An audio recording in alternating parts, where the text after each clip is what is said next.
नमस्कार। हिंदी के YouTube channel पर आप सभी का स्वागत है। आज हम सुमित्रा नंदन पंत के रचित जो कविता है परिवर्तन, उसका आगे अध्ययन करेंगे कि जिसमें पंत जी ने हो रहे परिवर्तन को बतलाया है और परिवर्तन के कारण जो सोच, जो विचार व्यक्तियों के मन में उत्पन्न होने लगे हैं, उसको अभिव्यक्त करते हुए कवि कहते हैं कि विपुल वासना विकच विश्व का मानस शतदल, छान रहे तुम कुटिल काल क्रमी से घुस पल पल, तुम ही श्वेत सिंचित संस्कृति के स्वर्ण शस्य दल, दलमल देते वर्षों पल, बन वांछित कृषि फल, अये सतत ध्वनि स्पंदित जगती का दिग्मंडल। कि यहाँ कवि संसार में जो परिवर्तन हो रहा है, उस परिवर्तन से जो विनाश इस धरती पर होने लगा है, उसके विषय में कवि बतलाते हुए कहते हैं कि अरे परिवर्तन, कि इस संसार के हृदय में जो विचार उत्पन्न हो रहे हैं, जो परिस्थितियां उत्पन्न हो रही है, वह परिवर्तन के भय को बतलाती है। और कहने का तात्पर्य है कि इस परिवर्तन से सारा संसार भयभीत हो रहा है। आगे कहते हैं कि यहाँ कि जो सारे प्राणी हैं, कवि कहते हैं कि यह जो परिवर्तन है, इस परिवर्तन से, परिवर्तन को संबोधित करते हुए कहते हैं कि परिवर्तन, तुम अत्यधिक वासना से खिले हुए विश्व के मानस रूपी कमल को कुटिल काल रूपी कीड़े के रूप में घुस घुस कर क्षण क्षण में कमजोर कर रहे हो। कहने का तात्पर्य कि निरंतर भय उत्पन्न कर रहे हो कि तुम ही मानव के द्वारा अपने पसीने से सींची गई सृष्टि के स्वर्ण रूपी धान, खेती आदि को नष्ट कर रहे हो तथा ओलों की वर्षा करके मन चाहे कृषि फल को नष्ट कर देते हो, विनाश कर देते हो। कि यह जो परिवर्तन है, वह निरंतर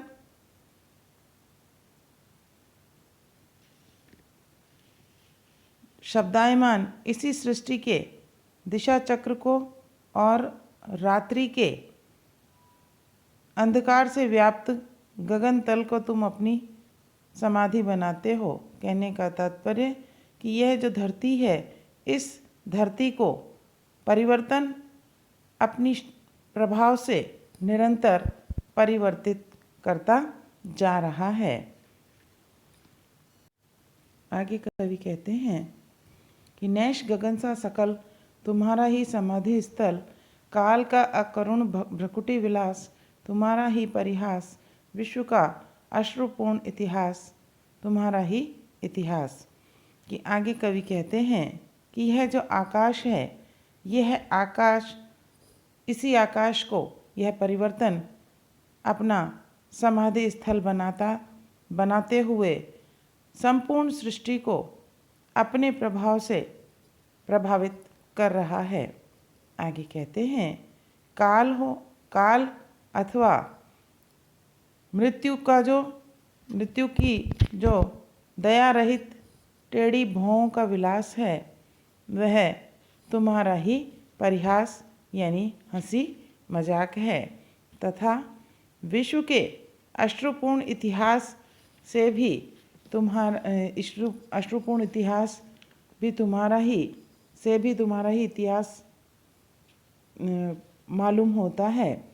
इस प्रकार समस्त विश्व की घटनाओं में का जो प्रसार हो रहा है वह तुम्हारे ही द्वारा होता है, उसमें भी तुम्हारा ही इतिहास दिखलाई पड़ता है। आगे यहाँ कवि जो है परिवर्तन के कारण जो संसार की स्थिति है उसको बतलाया। कवि कहते हैं कि एक कठोर कटाक्ष तुम्हारा अखिल प्रलयंकर समर छोड़ देता, निसर्ग संस्कृति में निर्भर भूमि चूम जाते, अभ्रध्वज सौद श्रृंगवर नष्ट भ्रष्ट साम्राज्य भूति के मेघाडंबर। कि यहाँ कवि ने समय की गतिशीलता और परिवर्तन को बतलाते हुए कहा है कि परिवर्तन के कारण कि उसका जो प्रभाव है वह स्पष्ट रूप से दिखलाई पड़ता है। कवि कहते हैं कि हे निर्दयी परिवर्तन, कि तुम्हारा एक कठोर कटाक्ष सारे संसार में प्रलयकारी है। बड़े बड़े जो वीर हैं वह भी तुम्हारे कारण युद्ध छोड़कर स्वतः ही सृष्टि पर निर्भर रह जाते हैं। आगे कहते हैं कि आकाश को छूने वाले जो ऊंचे ऊंचे पर्वत हैं, महल हैं, वह भी धरती को चूम जाते हैं। कहने का तात्पर्य कि वह भी इस परिवर्तन के प्रभाव से प्रभावित होते हुए नष्ट हो जाते हैं। और विशाल साम्राज्य जो है विशाल साम्राज्य का वैभव भी उसी प्रकार नष्ट हो जाता है, नष्ट भ्रष्ट हो जाता है, जैसे आकाश में बादलों की घटाएं नष्ट हो जाती है। आगे कवि कहते हैं, आए एक रोमांच तुम्हारा दिग्भूकंपन, गिर गिर पड़ते भीत पक्षी, पोतों से उड़गन, आलोड़ित अंबुधि, फेनोन्नत कर शत फन, मुक्त भुजंगम सा इंगित पर करता नर्तन, दिक पिंजरे में बद्ध गजादीप सा वनितानन। आगे कवि कहते हैं कि अरे परिवर्तन, तुम्हारे एक रोमांच से समस्त दिशाएं जो हैं उन दिशाओं में भूकंप फैल जाता है और आकाश के जो तारे हैं, नक्षत्र हैं, वह सभी और पक्षी जहाज़ों के समान नीचे की ओर गिर पड़ते हैं। कि समुद्र भी फेन रूपी सैकड़ों फनों को फैलाकर उद्वेलित होने लगता है और वश में किए गए सर्प के समान वह तुम्हारे इशारे पर नाचने लगता है।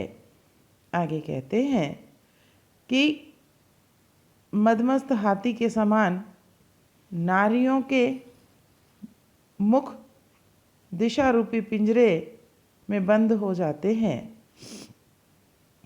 कहने का तात्पर्य कि परिवर्तन का जो प्रभाव है वह धरती पर और धरती के साथ साथ जितनी भी जो स्थितियां हैं, चाहे वो समुद्र हो, आकाश हो, सभी उससे प्रभावित होने लगते हैं। कि आगे कहते हैं कि वाताहत हो गगन, आर्त करता गुरु गर्जन, जगत की शतकातर चित्कार, वेदती वधिर तुम्हारे कान, अश्रु स्रोतों की अगणित धार, सींचती उर्पाषाण। आगे कवि कहते हैं कि यह जो परिवर्तन है, इस परिवर्तन के कारण जो आंधी तूफान है वह आंधी तूफान भी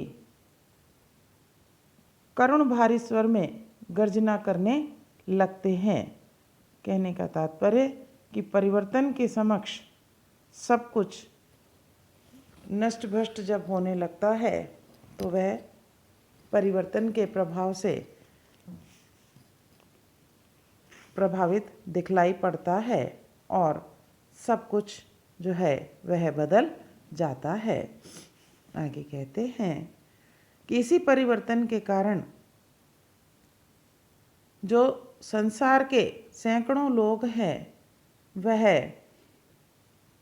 करुण चीत्कार करने लगते हैं और कहते हैं कि वे उनके द्वारा लोगों के द्वारा जगत के लोगों के संसार के लोगों के द्वारा जो चीत्कार हो रही है वे चीत्कारें परिवर्तन से कहते हैं कि वे चीत्कारें क्या तुम्हारे कानों को पीड़ा नहीं पहुंचाती?